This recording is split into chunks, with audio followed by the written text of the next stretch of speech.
اینجا دوشنبه گفتار ادبی را از سلسله رادیو تئاتر آغاز می کنیم.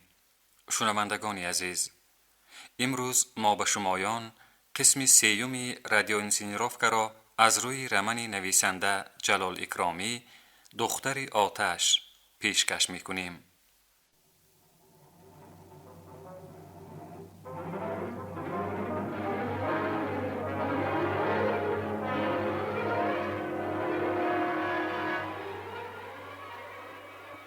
خوشبیگی به طور تعجیلی میرشب را به نزد خود جیغ زد. وی با حال پریشان هلپنگ تلپنگ به سوی حوله خوشبیگی میتاخت. نظر به گفته خبرکش ها از بالای وی تا به خود جناب عالی شکایت رفته است و گویا در سر این اغوا غنی جان بای بچه می ایستد. شاید حالا اینقدر تعجیلی جیغ زده شدن وی هم از همین سبب باشد. جناب خوشبیگی نباید فداکاری های میرشب را فراموش کنند. هر کی را که گفتند وی بی گفتگو از میان برداشت. همه دشمن های خوشبیگی را نیست کرد. نخواد که اگر به سر وی هم روزی بد افتد آن کس او را حمایه نکنند.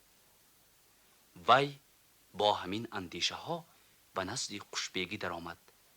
خوشبیگی تنها بود. السلام علیکم جنابی وزارت پناه. و علیکم السلام. خوش، احوالتان چطور؟ چه خبرهایی نو دارید؟ الحمدلله، صحتی و سلامتی در سایه دولت جناب عالی. شهری بخارا تینج و آسوده، فقرا در امانی دست. این را ما هم میدانیم. شما میدانید که گزیته های اروسی و تاتاری و ترکی دست به دست مردم میکردند. مینه اهل صلاح را خراب، اعتقاد مردم را سست میکنند. انا اینها را شما دیدید؟ اینش گزیته حبل المتین و اینش گزیته ترجمان اسماعیل غسپرینی است که بوده است. اینها را یک ملا بچه آورده داد. میگوید که شاگردها و همدستان احمد مخدومی دانش میخواندند و با بای بچه های قلعه و دیگر ملا بچه های سست اراده پهن میکردند. من از این خبر ندارم جنابی وزارت پناه. آخر شما به من در این خصوص هیچ چیز سفارش نداده بودید. به هر چیز سفارش را منتظر شده ایستادن خطاست. البته تقصیر. این گزیته ها مردم بخارا را دیوانه میکنند. همه بلوا و فتنه از همین گزیته ها سر میشود. راست تقصیر.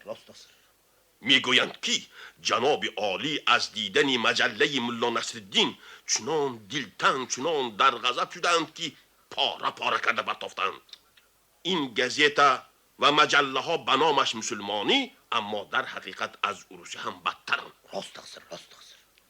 از سمی رو سر کرده در هر کس ملا نصرالدین را بینید زود آن شخص را گرفته حبس و تحقیق کنید. خوب شده است تقصیر. کنی آن را از کی گرفته است و از کجا یافته است. بسیار خوب شده است جنابی وزارت پناه.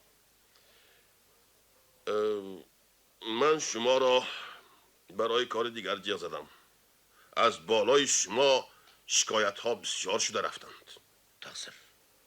شما با کی دشمنی کردنتان را نمیدانید.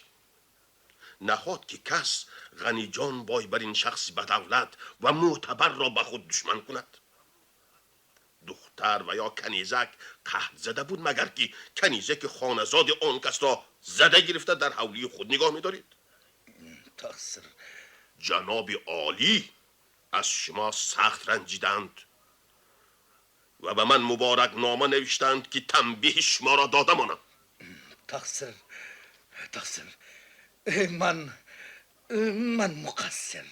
من گناهکارم جنابی وزارت پناه. لیکن به عرضم گوش دهید. چه عرض هم میکردید؟ آبروی مرا ریختید، سخن مرا بی‌قرب کردید. من شما را طرفداری کرده از حال رفتم. اکنون بس است.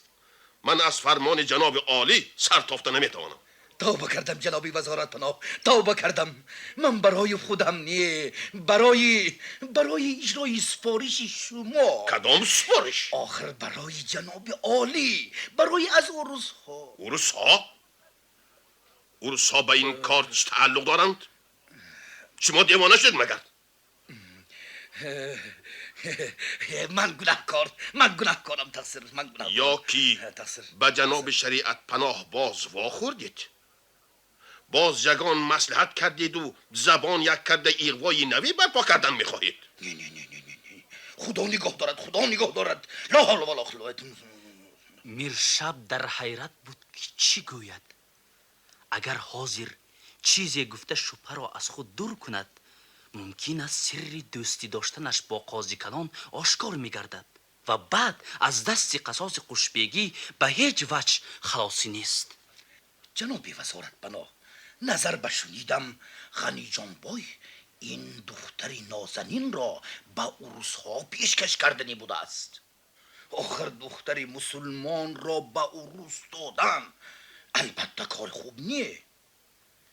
من خواستم که او را به جناب عالی تیار کنم. دختر از هر جهت میارزد. این مرد به شما نادان. تقصیر. برای جناب عالی کنیزه که غنی جان بای را بیرازگی خودش میگیرید. من خواستم در حولی خودم تربیه کرده خواننده، بعد چرا آمده با من مصلحت نکردید؟ آخر من خواستم پس از تیار کردن شما خواستید لیکن تقدیر نخواست. راست تقصیر. موافق فرمان جناب عالی خودی همین روز به پگاه نمانده کنیزه که غنی جان بای را به حولیش رسانید. خوب شده است تقصیر. این یک. خوب شده است. هر چی کار کرده با غنی جان بای آشتی می شوید و طرح دوستی می سازید. این دو.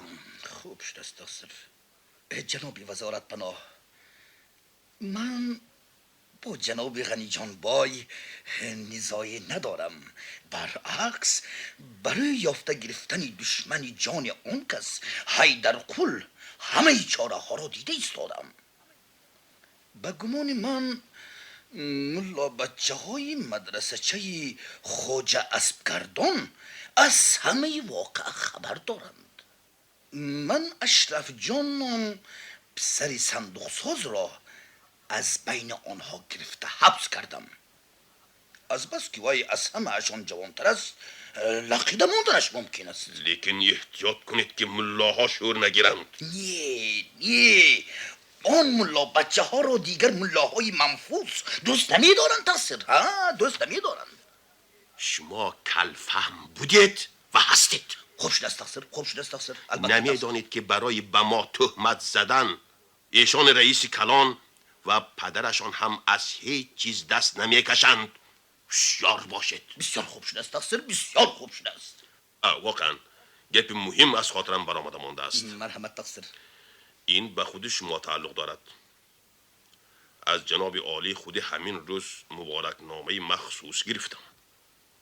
جناب عالی از شما خیلی گله کرده نوشتند که درباره عاجزه خردیتان به آن حضرت یگان عریضه نکردید و بی رخصت حتی فاتحه کرده ماندید. رنگ روی او سفید کند و دست و پایش به لرزه در آمدند. در یک دم به پیش نظر او نمایان گردید که به در خانه او آدمان امیر آمدند.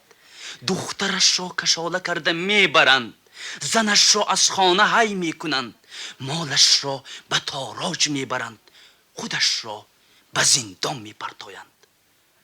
و در پس همه آن سیمایی پر از استهزای محرمی غرچ نمودار گشت و خود به خود گفت: بله این کاری وی است.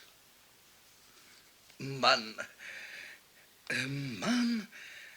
در این باره به جناب شما مشورت کرده بودم. نامعقول کردید شما. البته تقصیر. اگر با من مشورت میکردید البته من میگفتم که به جناب عالی عریضه کردن لازم. حالا هم فرصت نگذشته است. امکانیت توبه کرده و شسته پرتافتن نقص و گناه موجود است. تقصیر. مصلحت من همین که دیر نکرده خودتان به جناب عالی عریضه نویسید و عاجزتان را پیشکش کنید. خوب شد است. نظر بشنیدم عاجزتان را به جناب عالی خیلی تعریف و توصیف کردند که آن حضرت اشتیاق پیدا کرده در دل نیتهای پاک و نیکو دارند. تقصیر. ها نصیب باشد دادخواه می شوید. تقصیر. گپ همین. به شما جواب. لیکن گفته های مرا فراموش نکنید. اگر منصب، آبروی و جاه و جلالتان قیمت باشد گفته مرا میکنید. خوب شد است. نباشد اختیارتان. بعد از من گیله نکنید. خوب شد است. میرشب مرغ به آب افتادگی برین پریشان خاطر از نزد قشبیگی بیرون شد.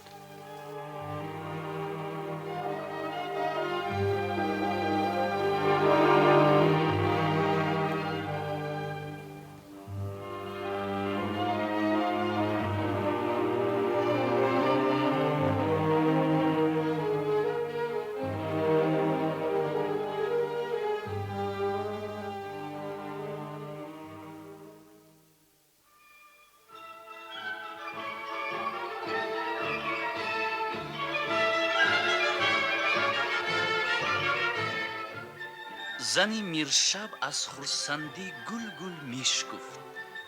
وی دختر خردی دوست داشته خود را به شوهر دادنی بود و بنابران به توی تیاری میدید.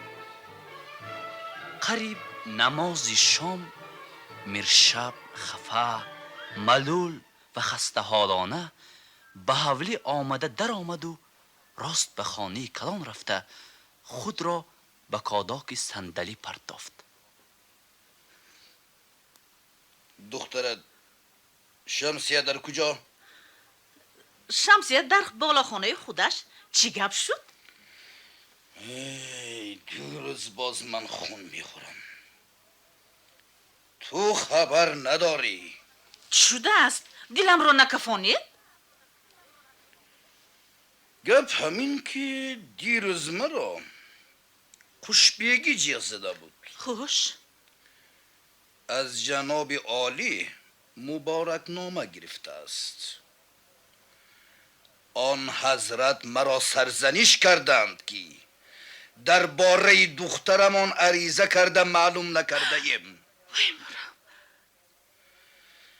نمیدانم کدام لعنتی بی انصاف یا محرمی غرچ و یا دیگرش نوشته داده است. مصلحت همین شد که خودمان عریضه نوشته شمسیه را پیشکش کنیم. وای مرم. من هم به همین مصلحت راضی شدم. دیگر علاج نیست. وای ددش. شما چی ها میگوید؟ نه این مصلحت نه. این حکم کش، این حکم مرگ، این حکم عجل. گمان میکنی که من دخترم را دوست نمیدارم، غمی او را نمیخورم.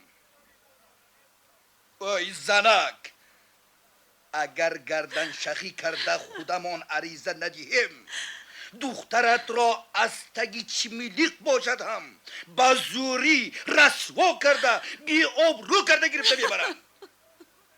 لیکن اگر خودمان عریضه دهیم احتمال دارد که امیر دخترمان را نکاح کرده گیرد. آن وقت هم دخترت خوشبخت می شود هم منو تو زنک. فهمیدی؟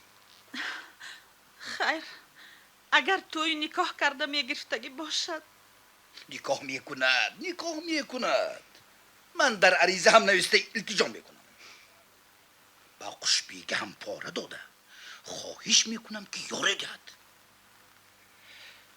خب گره اکنون خیز دخترت را گرفته بیار.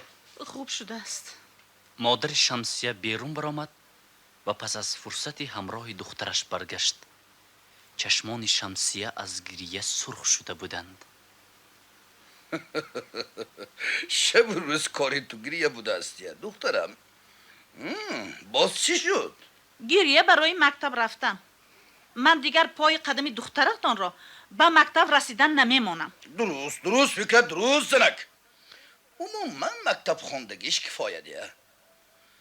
خوش که باشد دختری ما اکنون نخواند هم. نصیب باشد فرمان فرمایی ارده ها می شود. ارده ها. الهی از دهانتان گردم. کاش که همین طور شود و از دولت دخترم در آخر عمرم اندک دور و دوران رانم. البته زنک دور میرانی. البته دور میرانی. من امروز یک خبری نیک رو شنیده آمدم خوش. و خواستم که به شما گفته خرسند کنم. میدانی دخترم، تعریف و حسن و جمال و عقل برکمالی تو را خودی جناب عالی شنیده. فهمیدی دخترم؟ مبارک نامه نوشته از من تو را طلبیدن. ها دخترم، من هم سرفراز شدم و به این امر خیر راضی شدم. خوش. کنی تو به این خبری نیک چی میگویی دخترم؟ شمسیه گپی نزده خاموش ماندن گرفت، ولی از چشمانش اشک شش قطار میرفت و دلش سست گشته بیحال میشد. خوش کنی شنویم دخترم. این چی هم میگفت دادش؟ من و شما که خوشبختی او را در هر چی بینیم وای قبول میکند. البته های این دولت به هر کس میسر نمیشود دخترم. زنک جناب خوشبیگی گفتند که توی تماشای کلان میشود. در مسجد بالای ارگ خطبه نکاح میخواندند. بعد به دختری ما ارده زرین نگار برین یک ارده مخصوص میدادند. میرشب سخنش را تمام کرده نتوانست، زیرا که شمسیه بیحال شده افتاده ماند. این چیه؟ دخترم به تو چی شد دخترم؟ نخواد که از همین خبری خوش دلت سوز شده باشد دخترم. دخترم حالا گپ کشال قاعده زنگیری امیرها آسان نیه دخترم. که میداند باز نگفته ماندنشان هم ممکن. چی شد که شمسیه نسبتاً آسوده شد و به همه سخنهای پدر و مادرش پس از این مستحیرانه گوش داده می ایستاد. بعد میرشب صحبت را به دیگر سو تافت. فیروزه کنی؟ در بالا خانه باز یک گپی نو همین که حاضر فیروزه را به حولی غنی جان بای فرستادن لازم. در بیرون آدم های بای منتظر. نه دادا جان، به من و به حال زاری فیروزه بیکس رحم کنید. وی را به آن بلاخانه نفرستید که جوان مرگ می شود. حق نداریم. خواه ناخواه فرستادن لازم دخترم. فرمان شو. وی در آنجا میمرد دادا جان. جای زایده شده کلان شدگیش رفتن گرد. لیکن افسوس که مهنت و خراجات های ما می سوزد. زنک لبای خیس هرچی که بابای داده باشیتان از تن از کشیده گیرید. خوب شده است. گونه کالاهای خودش را پوشانیده بعد برآورده به دست آدم هایی بسپارید. نه دادا جان، نه منو کشید. من هرچی کار کنید و با آن صغیره بیکس کار داد نشوید دادا جان. دادیت که گفتن یگان گپ بودگیستیه. شمسیه گریان و نالان از پس مادرش تاخته به بالاخانه برآمد. فیروزه حیران و مات و مبهوت مانده را در آغوش گرفته بوسیدن گرفت. مادرش با یاری کیوانی ها به زور آنها را از هم دیگر جدا کردند. فیروزه گریان و حیران را کشاله کنان به پایان فراوردند. مادر شمسیه به سر جهل آمده بود. حتی شمسیه را یک دو مشت کفت و دعای بدی بسیاری کرده دری بالاخانه را از بالای وی زنجیر کرده پایان فرامد. شمسیه بر روی قالین افتاده زار زار میگریست. کیوانی ها از تن فیروزه کرته ستین آبشسته شمسیه را کشیده گرفتند و به وی کرته چتی یماقینش را پوشانده به آدمان بای برآورده دادند.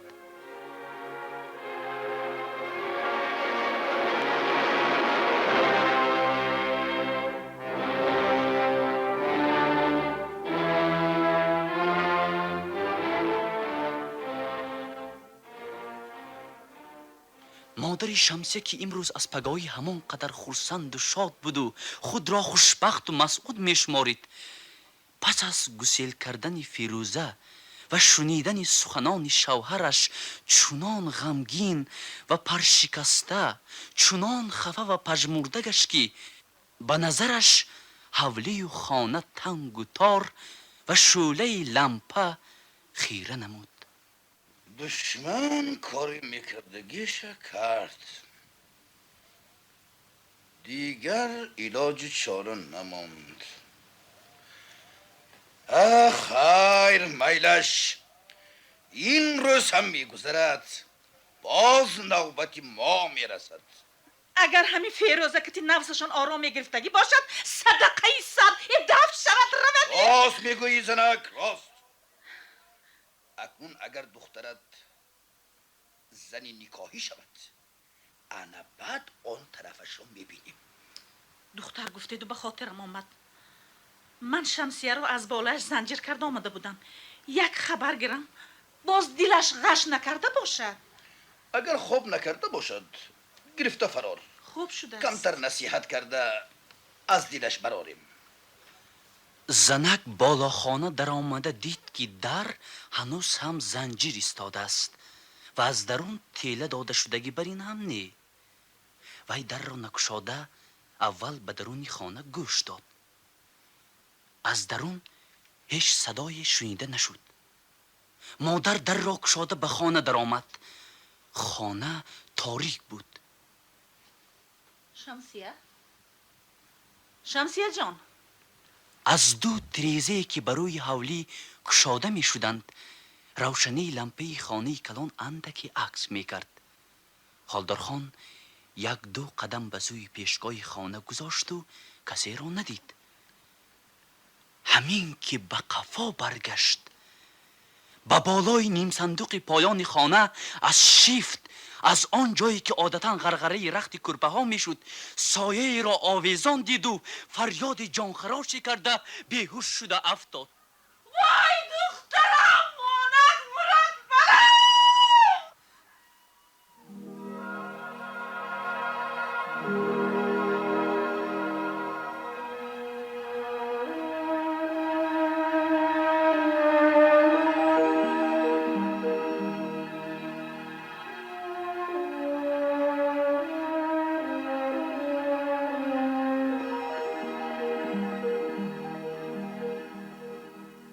پس از دفن کرده برگشتن دخترش، میرشب از زنش پرسید: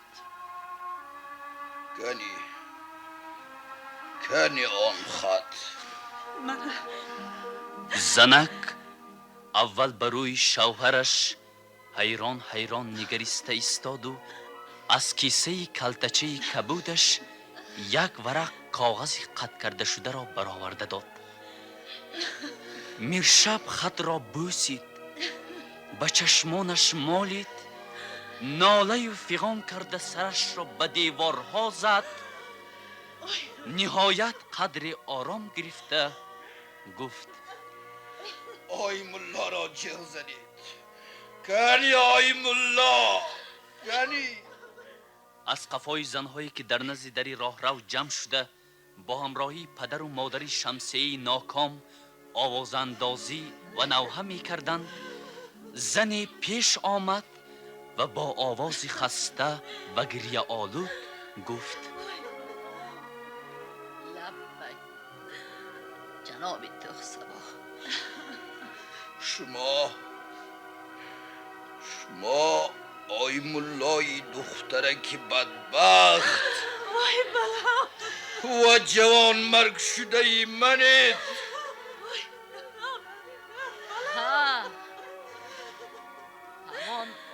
مولای سخت جانی که عزیزترین فرزند خود را باعث خرسندی و آبروی خود را در تابوت جان مرگی دیده نمرده است. منم اکنون همه از اینجا رویتان.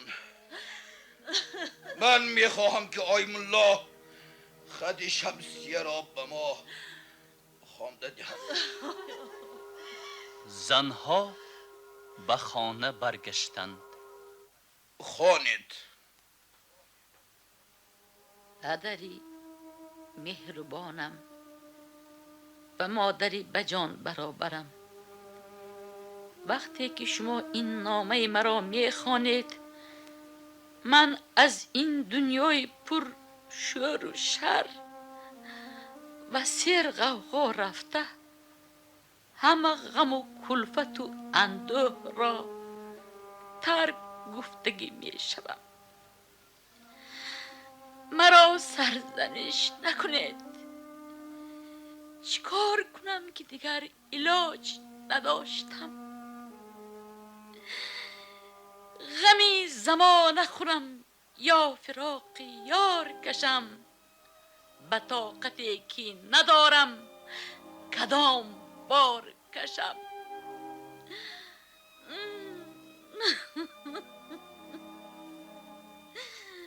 سعدی خانم، شعر دانم، شاعری شیرین کلامم، در دنیا فقط دو تسلی خاطرم مانده بود: با همراهی فیروزه به مکتب رفتن، از صحبت آیمولای عزیزم بهره بر شدن و به خیال یارم بودن. اما افسوس که امروز یک بار از هر دو این تسلی خاطرم محروم شدم. من میدانم که داد و فغان و زاری و تولای من دیگر فایده ندارد. فیروزه سرسخت را به دست گرگان آدمخور سپاریدید و مرا هم امروز پگاه برآورده به شرمندگی و بیناموسی به فاسق‌ترین فاسق‌ها به کنیزی میدهید. دانی چیکی را کند مشوش بودن، زین عمر دیروزه در کشاکش بودن.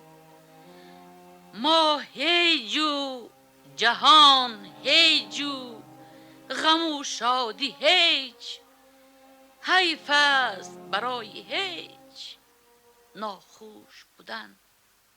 این را گفتیم و راهی خلاصی را پیش گرفتیم. پدری عزیزم، شما یک روز هم از دل من خبر نگرفتید. لااقل به مادرم نگفتید که جویان حال من شوند. تو را که هرچی مراد است در جهان داری، چه غم ز حال ضعیفان ناتوان داری. من ناامید و ناکام از این دنیا می روم.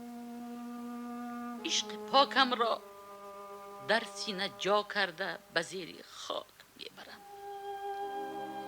وقتی که برای مرگ من گریه و زاری می کنید دانید که فایده ندارد.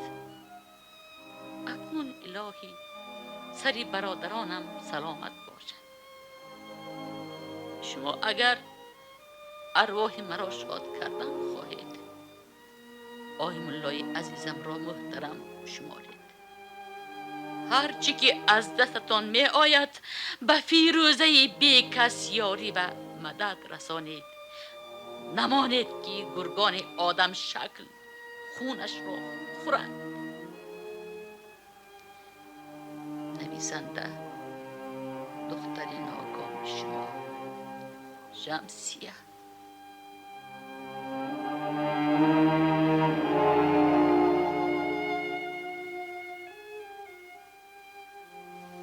میرشب با ایمالله تشکر گفت و خط را به کیسه بغلش انداخت و به سوی بیرون راه کشت ایستاده از خیالش گذراند.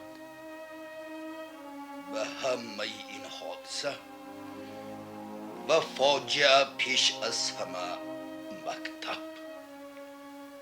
و باسوادی گناهکار است. اگر شمسیه باسواد نمیشد، اگر شیردان و کتابخوان نمی بود، هیچگاه به چنین راه قدم نمی گذاشت.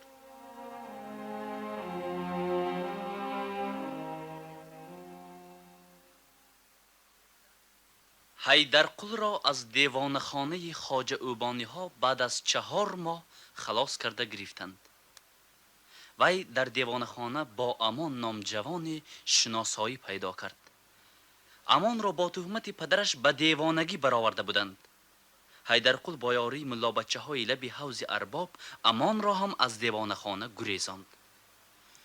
خودش با مویسری قلندرانه آویزان، بارش و مولب ناتراشیده و جامه های قبط به قبط پاره پاره در کوچه های بخارا می گشت.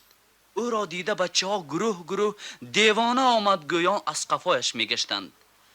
حیدرقل برای آزمایش از نزد میرشبخانه هم گذشت. از کل قربان ناس هم پرسیده کشید، لیکن هیچ کدام آنها او را نشناختند. وی خود را به دیوانگی زده یک چند بار به کاگان هم رفت آمد. در دفعه دوم به کاگان آمدنش امان را هم آورده در نزد عمرجان به کار مانده رفت. این دفعه 4 بود که حیدرقل به کاگان می رفت. و از کلی شغالان گذشته بود که از قفا در فایتون 2 اسبه مدیری بانک روس با تنتنه و دبدبه گذشته رفت که 4 نفر سرباز روس در اسبهای دوند فایتون را مشایعت می کردند. حیدرقل به کنار راه برآمد که از چنگ گریزد. در کنار جوی نشسته کمتر دم گرفت.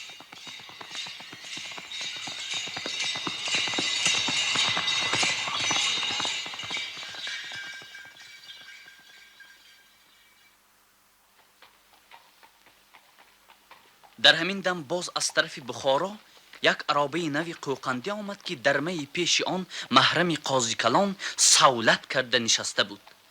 این عرابه را هم 2 نفر از ملازمان اسب سوار مشایعت می کردند. ملازم ها در کنار جوی دیوانه را دیده به وی خندیدند.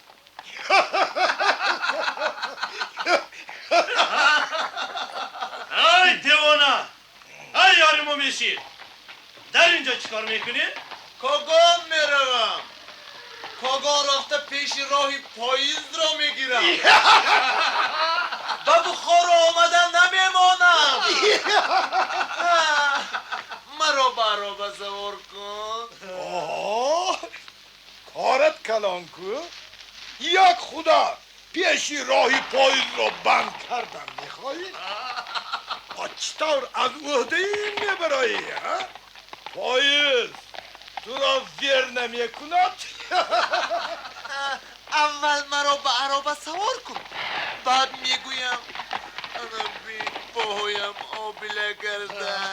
آبیله کردم پاهایم چیکار کنم ندانم، عرابه گاشنو اینزم آبیله کردم پاهایم خیلی بیا زود سوار شو. یاریمو میشی؟ نمیشم. حیدرقل به عرابه سوار شد. در درون عرابه 2 یختان نو به نوی قلف زده شده بود. حیدرقل قصداً به بالای یکی از یختانها نشستن خواسته بود که محرم او را از این کار منع کرد و گفت که از قفای عرابه شند. فچه چرمین کرده مانده نشی میگویی؟ به بالای اینها کی میشیند؟ این سفچه نه، این یختان است. یختان برای کی یختان بوده است؟ برای کنسول اوروس. کنسول یک خورد من پلو خورم. کنسول یک خورد من پلو. کنی گوی کنی چطور کرده آتش رابه را نگاه میداری؟ آتش رابه فش فش کرده آمدن گیرد. من راست به چشمانش نگاه میکنم و یک پوف پوف میگویم. طلاقات رخ در جایش ایستاده میماند. به من این دعا را جناب قاضی کلان یاد دادن. من آن کس را میشناسم. این عرابه را خودی همان کس برای من فرستادگی. من در اوبچولی در چهارباغه کاغان یک شب خواب کردگی. در بین گلزار بزم شد. خودی قاضی کلان بوده. ایستا که یاری مومیشی نامی اصلی تو چی؟ نامم دیوانه، خودم حیرانه، خانه ویرانه. من 1000 کنیت هم زن گرفتن نمیخواهم. نامی من پرسیده بعد نکاح کردن میخواهید. نه نمیشود. ناسا گیرید. محرم ناس کدو را از کیسهش برآورده داد. حیدرقل ناس کشید و خاموش ماند. با تو شد؟ یاری ما میشه؟ گبزن آخه؟ حیدرقل دهانی پر از ناسش را اشاره کرده هیچ گپی نزد. با همین خیلی فرصت خاموشی دوام کرد.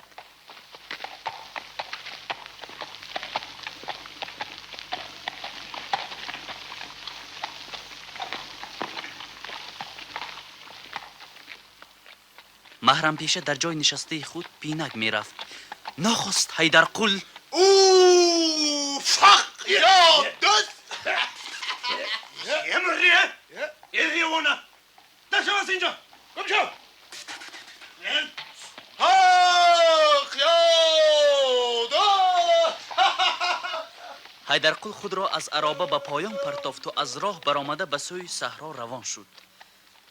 در قریبی دیپای کاغان از روبروی حیدرقل یک منصبدار روس برآمده به او خطاب کرد.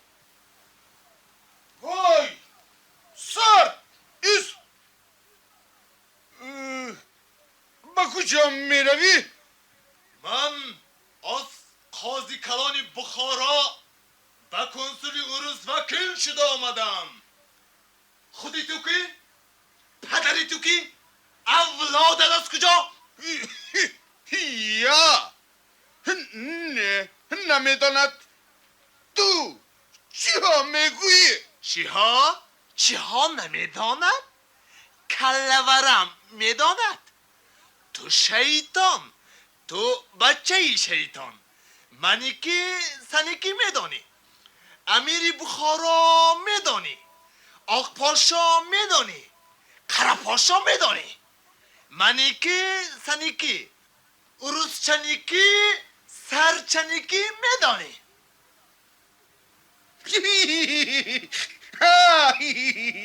سنگی دیوانه. ایدی سر رف دیوانه؟ خدا سنیکی منیکی خدا. دیوانه سنیکی دیوانه منیکی. منصبدار دیوانه بودن حیدرقل را دانسته قفا رفته از جویچه گذشت و به قفایش نگاه نکرده راهی گریز را پیش گرفت. حیدرقل باز هم بلندتر خندید و از قفای وی کمتر تاخته باز ایستاد و به سوی دیپا رفت. وقتا که حیدرقل به دیپا در آمد، عمرجان، نیکلای و دیگران به بالای یک پرواز که آتش آن خاموش کرده شده بود راه گشته کار میکردند. حق یا دوست. عمرجان او را دیده از پرواز فرامد و با حیدرقل واخوردی به حال پرسی کرد. حیدرقل آمدید؟ کنی احوالتان نغز می؟ بیایید رفتیم. اما اونجا در خانه شیرباچه پخته ایستاده است. آخر کارات چی می شود؟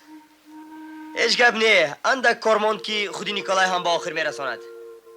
خانه عمرجان از دیپا چندان دور نبود. پدر عمرجان با پسرش در قحط سالی به ساختمان راه آهن قزل تپه کاگان به کار در آمده بود. هر چی کاری که می‌فرمودند پدر و پسر با جان و دل ادا می‌کردند. سرکارهای روس آنها را معقول یافته پوشاک و خوراک می‌دادند. بعد موسفید به ساختمان دیپا هم اشتراک کرد و آن را به انجام رسانید. موسفید در وقت مردنش عمرجان را به نیکلای سمیرنوف سپرده خواهش کرد که با او طرز کار کردن را آموزد. در خانه آنها را امان پیشواز گرفت. سلام امک حیدرقل. این می آمدید دیه؟ این عروسی کلاپوشدار کی باشد گفته گرنگ شدم. هر چی صحت سلامت هستی؟ از غم و غصه خلاص شدی؟ شکر 100,000 بار شکر. در سایه غمخواری و حرکت شما و با یاری برادرم عمرجان حاضر احوالم بسیار خوب. در دیپا کار میکنم. در خانه برادرم استقامت میکنم. هر روز عجایبات و غرایبات بسیاری را دیده با قوت و قدرت آدم علمناک و پردان حیران شده گشتیم. میبخشید امک، من حاضر لباسم را عوض کرده بیایم. شما ها گپ زده شنیدم؟ امان جان، پدرت ناخواست مرده مانده است. تمامی مال و اموال خانه و جای را نایب قاضی کلام به دخترش زنی اکای مرحومت خط کرده داده است. اگر خواهی دعوا کرده به میراث پدرت صاحب شده میتوانی؟ نه امک، با من میراث هم در کار نیو، دردی سرش هم. از نایب قاضی کلان یگان خس را برگشته گرفتن ممکن نمیدهد. بدتر برای مال شده با جان من قصد میکند و باز به دیوان خانه میاندازد. نه، من اکنون عریضه دادم، تابعه عروس میشوم. بگمانم ناخواست مرده ماندنی پدرت بیدرنگ نی؟ شیر بچه ها این هنر را از خودش خریده به خودش فروختند. خیر کنند، کردن گیرند، تا کای هم میکنند. یک روز میشدگیست که نوبتی آنها هم میرسیدگیست. البته نوبتی آنها هم میرسد، لیکن از غیب نه، از آسمان نه، خود به خود نه، بلکه ما خلقی ظلم دیده باید آن نوبت را به آنها دهیم. ما باید حق را به حقدار کنیم. ظالم ها را یک تا کشته به جهنم فرستادن لازم. غنی جان بای به دستم افته، چنان قصاص گیرم، چنان با کیف و لذت او را به جهنم فرستانم که تو گویی بارکالله. نه، من بارکالله نمیگویم. برای چی؟ بابای رحمت آمد. نه، هیچ گوسفند غمی گرگ را نخورده است که من غمی بای را خورم. لیکن با کشته شدن یک بای هیچ مقصد حاصل نمی شود. من قصاصم را می-گیرم. غنی جان بای قرکولی بدترین و خوفناکترین دشمن کمبغل ها می باشد. وی ماری زهردار است. واقعا این ماری رنگین عصا بر این یک بچه با وجدان، با عقل و هوش و رحمدل را از راه زده به دام خودش در آورده است.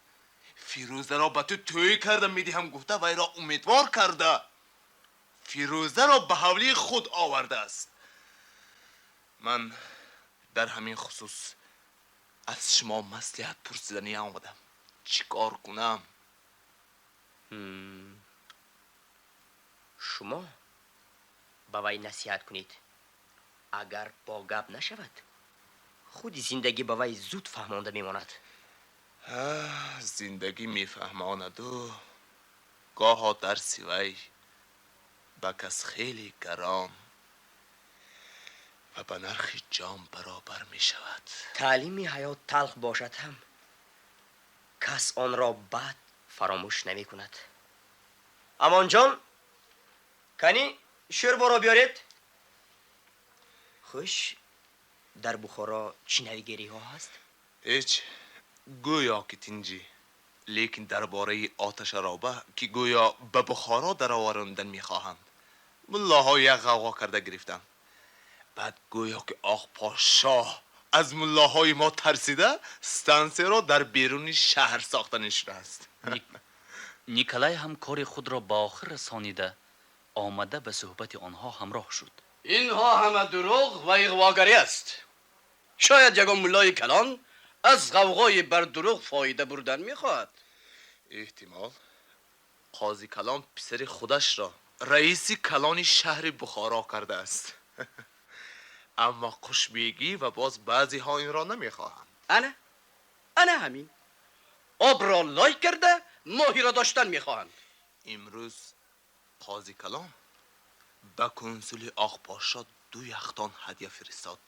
این را من با چشم خودم دیدم. میخواهد که کنسول روس را به طرف خود کشد. کنسول روس هم اناینیه، به این هم راضی میشود، به آن هم راضی میشود و در بین دولت بسیاری خون داشته باز کار خودش را میکند. اما در میان خلق عذاب میکشد. همه این لعنتی ها را کشته پرتافتن لازم. اگر مصلحت شما شود من از همین جا رفته اول غنی جان بای را به جهنم میفرستانم، بعد میرشب و قاضی کلان را. برای چی میخندید؟ گوش کن حیدرقل، در روسیه هم یک وقتها همین خیل آدم ها بودند. آنها مثل شما میخواستند که ظالم ها را یک تا کشته نیست کنند، لیکن بعد معلوم شد که این فکر نادرست بوده است. آنها بمب پرتافته یک پادشاه را کشتند، لیکن به جای وی پادشاهی دیگر برآمد و آنها را گرفته کشت. و این حادثه به سر خلق باز عذاب و عقوبت های زیاد آورد. نه، این فکر تماما غلط است. غلط بودن این فکر را ولادیمیر ایلیچ لنین هم گفته اثبات کرده است. لنین؟ وی کیست؟ لنین معلم و استاد کارگرها، غمخوار همه مهنتکشان و راهبر انقلابچی های روسیه است. لنین پارتی سوسیال دموکراتی روسیه را تشکیل داد. این پارتی کارگرها را حمایت می کند، برای حقوق و آزادی کارگرها جانسپاری می کند. انا همین لنین با آن کسانی که طرفدار یک تا زده کشتن ظالم ها بودند گفت که این راه شما خطاست. برای از ظالم ها نقار گرفتن، برای حقوق خود را به دست درآوردن اتفاق بستن، یک شدن و پرزور شدن لازم است. اگر من با لنین مصلحت کنم وی مرا از نقار گرفتن منع می کند؟ نه، اگر لنین همان درجه دانا و تو گفتگی بر این غمخواری همه بیچاره و مظلوم ها باشد مرا از نقار گرفتن باز نمی دارد. برعکس راه خوبی را نشان می دهد که چطور من به مرادم رسم. بله، لنین برای به مرادتان رسیدن به شما راه نشان می دهد، لیکن نه به آن راهی که شما گمان کرده اید. خب فرض کردیم که بایتان را کشتید، بعد چی؟ مگر وی تنها خودش به حق شما ظلم کرد؟ در پس وای دیگران هم هستند. نباشد به تقدیر تن دادن لازم بود است. نه، ظلم را از بیخوریشش کنده پرتافتن لازم که دیگر بر نخیزد. ما تا با آن دم زنده نمیمانیم. اکنون شما همین طور دیوانه میگردید می؟ دیگر چیکار کنم؟ این آزادی را من 4 ماه در زندان خوجوبانی ها نشسته به دست در آوردگی. چرا من بر این آمده تبعی عروس نمیشوید؟ کارم را تمام کنم بعد. همین طور آنها تا خیلی وقت صحبت کرده نشستند. نیکلای سمیرنوف درباره حرکت کارگران روسیه درباره مبارزه های آنها، درباره کارپرتای های کلان، درباره لنین حکایه های عجایب و غرایب گفته داد. این صحبت ها به حیدرقول خیلی تأثیر بخشیده باشد هم، لیکن فکر و اندیشه قصاصگیری دقیقه او را ترک نمی کرد. وی به هر شرط، به هر کار راضی می شد، فقط بعد از قصاص گرفتن، بعد از به جهنم فرستادن غنی جان بای.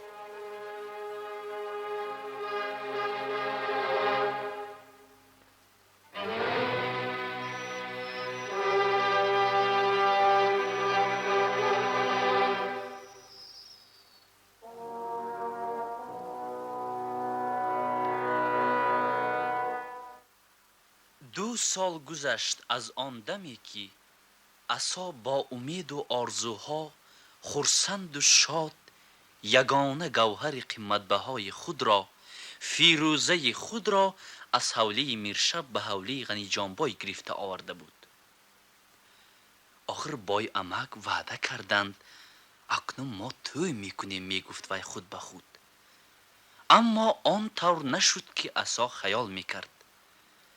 پس از آن که فیروزه به حوله درون درآمد، دیگر ماه‌ها پی هم گذشته رفتن گرفتند و عصا حتی آواز او را شنیده نتوانست.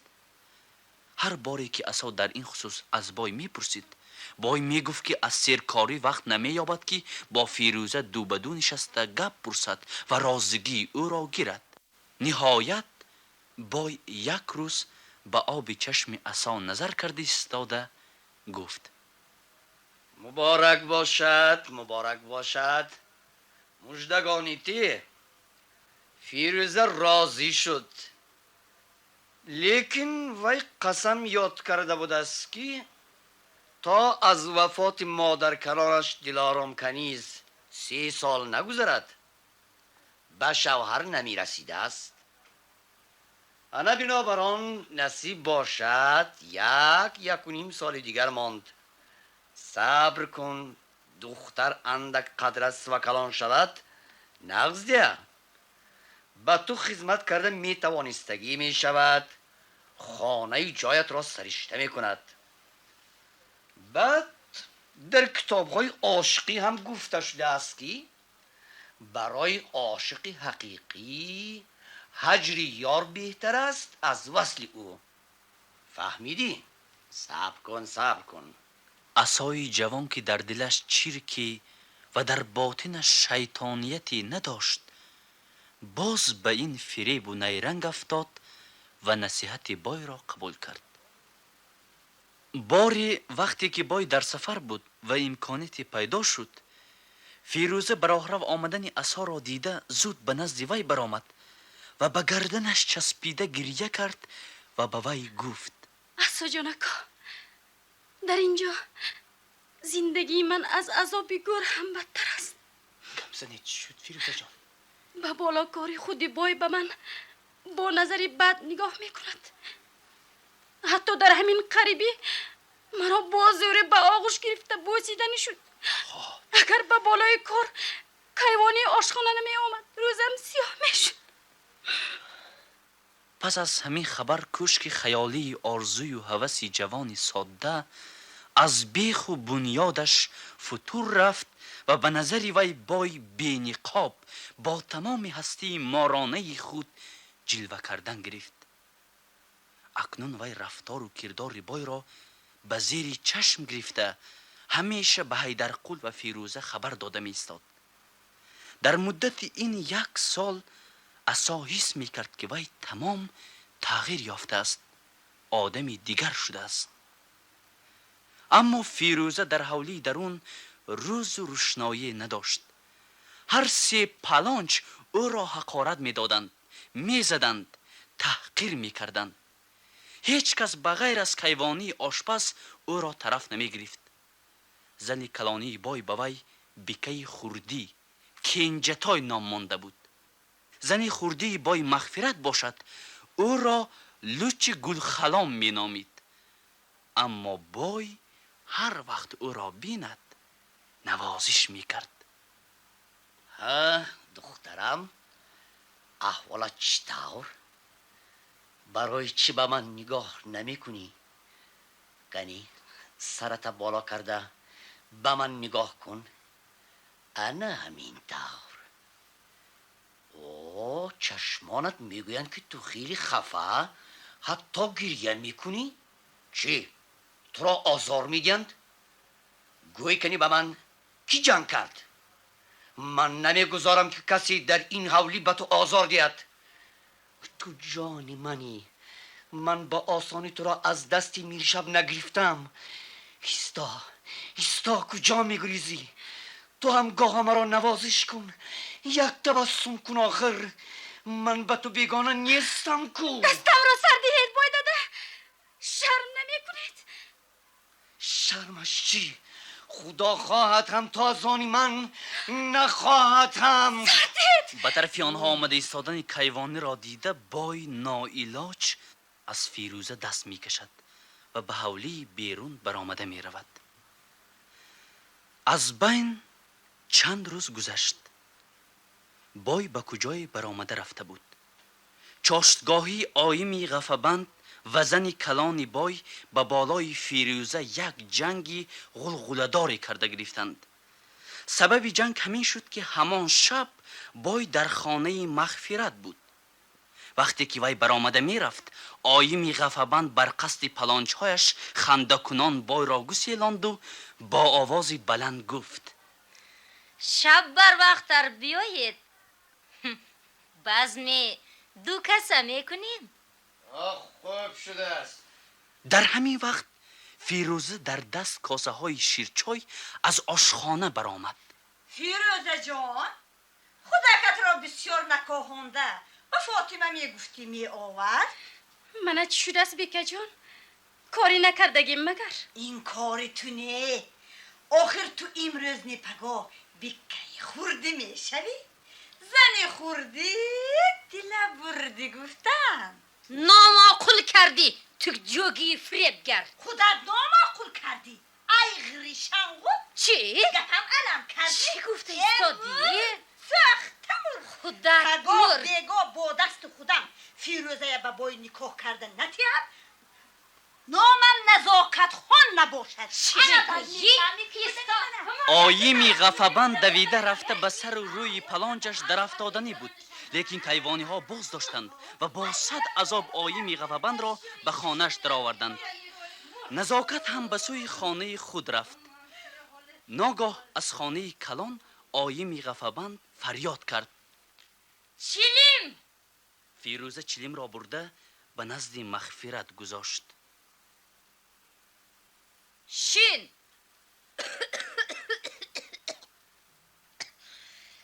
دستانت جنگرک شود. این تماکی را از کجا یافتی؟ چلیم را با سرخانه پر از آتش به سر فیروزه زد. منو به تو لعنتی! آتش های چوغ و تماکوی تلخ به سر و روی او ریخته بودند و از پیشانه کفیدهش خون می شارید. این بس نبود که مغفرت چون گرگ گرسنه کار در دست از جا برخاست و با لغتش بدن فیروزه را افکار کرده با کرد بر روی فیروزه حمله آورد. بدوحت خلاص کنید، مرا این آواز را شنیده کیوانی ها تاخته آمدند و به خلاصی جان فیروزه کوشیدند. لیکن تا به آن دمی که آنها توانستند از زیر دست پرزور مغفرت فیروزه را بگیرند، وی با کارد تیز یک چند ضربه زده منه و گوش او را بریده چاک کرده بود. از بازو و سر کیف فیروزه خون فواره زده می برآمد. آشپز